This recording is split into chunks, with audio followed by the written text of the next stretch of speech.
How Mark Zuckerberg actually built Facebook. Mark Zuckerberg did not set out to build a global empire. He built Facebook from a college dorm room prank into a $1 trillion social networking giant through a potent and often ruthless combination of technical insight, explosive timing, aggressive business strategy, and a singular, unyielding vision. The story is one of phenomenal success, punctuated by deep personal betrayals, existential crises, and profound questions about the world his creation helped shape. The story begins in the fall of 2003 in Harvard's Kirkland House, where a 19-year-old sophomore named Mark Zuckerberg hacked into the university's online directories to create FaceMash, a crude hot or not site for comparing female students. It was a cynical prank that crashed Harvard's network, earned him disciplinary probation, and revealed a crucial insight: a ravenous hunger for digital connection, however shallow. From that scandal, a real product emerged. Frustrated with the university's slowness to create a digital Facebook, Zuckerberg, with an initial $1,000 investment from his friend Eduardo Saverin, coded the Facebook in a week. Launched on February 4, 2004, it had 1,500 Harvard registrants within 24 hours. Success was immediate, but so was conflict. Just days later, Cameron and Tyler Winklevoss and Divya Narendra accused Zuckerberg of stealing their idea for a social network called Harvard Connection, sparking a legal battle that would fester for years. To scale his vision, Zuckerberg made two pivotal moves in the summer of 2004. He dropped out of Harvard and moved the fledgling company to Palo Alto, California. In Silicon Valley, the collegiate project transformed into a serious venture.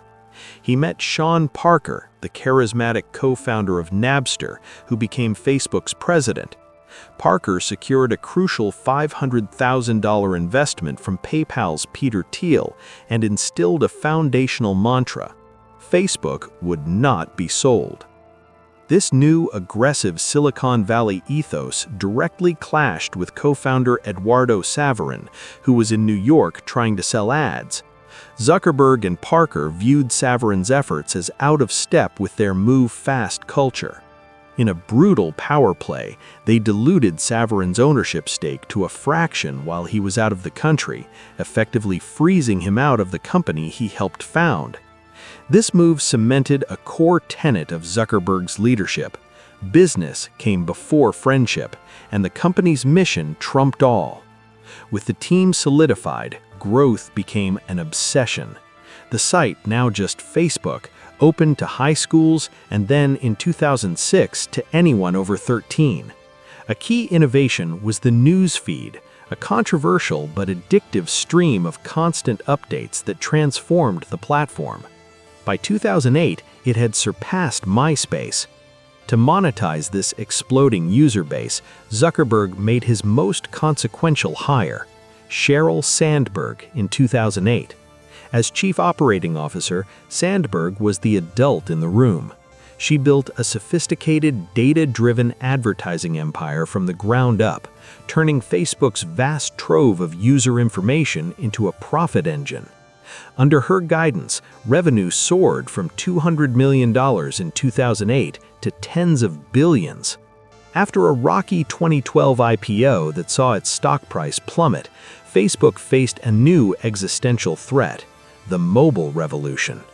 Zuckerberg admitted betting on the wrong mobile technology was a major misstep. He forced a company-wide pivot, mandating that all product development be mobile first. This ruthless focus saved the company. Zuckerberg's long-term strategy, however, was not just to adapt, but to conquer. He initiated an audacious acquisition spree to neutralize threats and own the future of communication. He bought the mobile-native threat Instagram for $1 billion in 2012, the global messaging giant WhatsApp for $19 billion in 2014, and the virtual reality pioneer Oculus VR for $2 billion. Each purchase was a strategic chess move to control social sharing, private messaging, and the next digital frontier. Facebook's immense power soon bred immense controversy. The platform became a vector for misinformation, most notably during the 2016 U.S. election. The 2018 Cambridge Analytica scandal revealed that the personal data of millions had been harvested without consent for political profiling, leading to global outcry and congressional hearings. This is where the true cost of empire becomes clear. Drop a like if the Cambridge Analytica scandal changed how you use social media. Subscribe to dive into the shocking conclusion of Zuckerberg's ultimate bet on the future. Comment below. Do you think the move to the metaverse is a visionary masterstroke or a catastrophic distraction?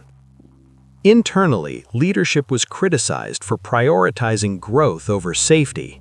As scandals mounted, from election interference to its role in the Rohingya genocide, Sheryl Sandberg's diplomatic shield waned and Zuckerberg consolidated power. Critics, including Harvard leadership expert Bill George, began to describe him as an insulated loner and rationalizer who dismissed external criticism.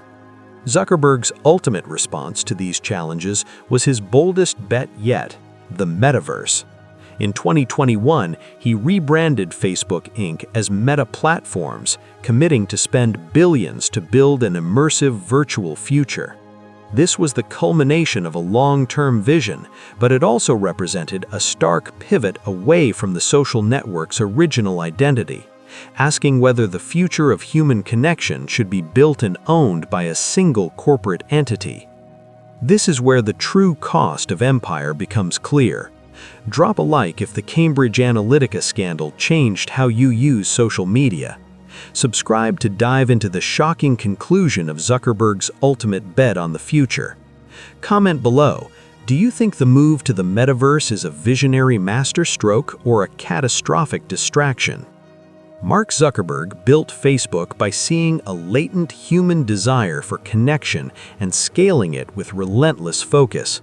He combined a genius for product with a ruthless instinct for business survival, navigating betrayal, legal battles, technological shifts, and global scandals. The story is not a simple tale of innovation. It is a modern epic of ambition, power, and the profound, often unintended consequences of building a tool that reshapes how billions of people live.